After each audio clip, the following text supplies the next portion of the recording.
Wewe. Sasa hizo picha unapiga za nini wewe? Halo. Leo mwanangu nimenasa kunguru kwenye mtego. Wewe si nikwambia mkeo anatoka na mpangaji mwingine. Tayari nimewanasa hapa na ushahidi. Wewe na ushahidi. Kwa nini wewe? Nini? Tayari shawanasa. Sasa wewe bwana kaa basi tusumbue. Wewe. Una nini? Wewe mtu hujui rafiki yangu. Wewe bwana wewe. Wewe.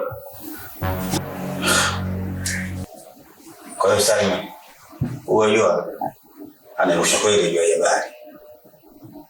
Kwa hiyo tunafanyaje sasa? Tunafanya kuhusu nini sasa? Unajua Simon, sio si unajua kutoka tu pale yani umenifuruga kiukweli. Unajua hiyo nguo nini afu napiga dai kila vitu vyote vao vimekuja nyuma rafiki yangu. Acha ujinga wewe mtu mzima ujue.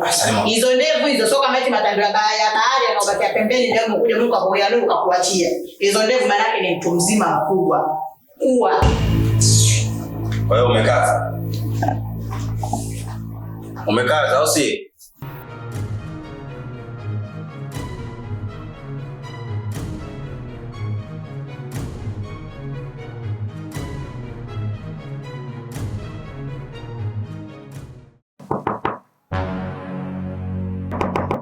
Ingia.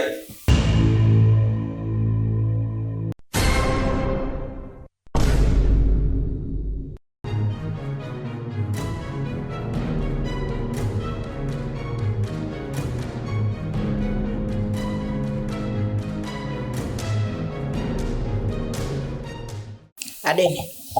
Unasemaje na kilichokuleta chumbani kwangu ni? Unajua fika kama mimi ni mke wa mtu. Nimeolewa. Kitendo cha kupiga picha sio kitendo kizuri. Na kwa nini umpige simu mume wangu? Ina maana ulikopo na kazi yako ya muda. Na mbona pale Adeni ilikopo mimi nilikuwa nafanya usafi. Bahati mbaya Njimbo ameteleza na mimi nimemwangukia. Kwa nini ufanye hivyo? Wewe usinifanye mimi mtoto mdogo. Kwanza mimi nashangaa. Yeye nimekutongoza sana, unanikazia mpaka nikasema yani huyu ananikazia nini, kipi nimekosa? Kumbe unajitu lako hilo tumepanga nalo tunashinda wote ndo linakula, mimi unaninyima vitu vyangu. Umetatizo kutongoza tu ndo mpaka leo unapiga picha. Sasa mimi leo nimekuja kwa ajili yako. Kile choko unakitaka. Leo mimi nimekuletea. Futa hizo picha ulizopiga. Upo serious? Nipo serious, ifute hizo picha. Lete nifute mwenyewe, nafuta picha, tuko wawili tu mimi na wewe. Ole wako sasa ni asikie.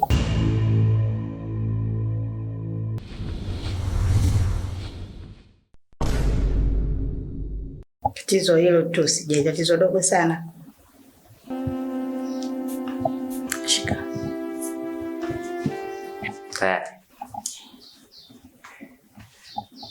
Nipe vitu vyangu.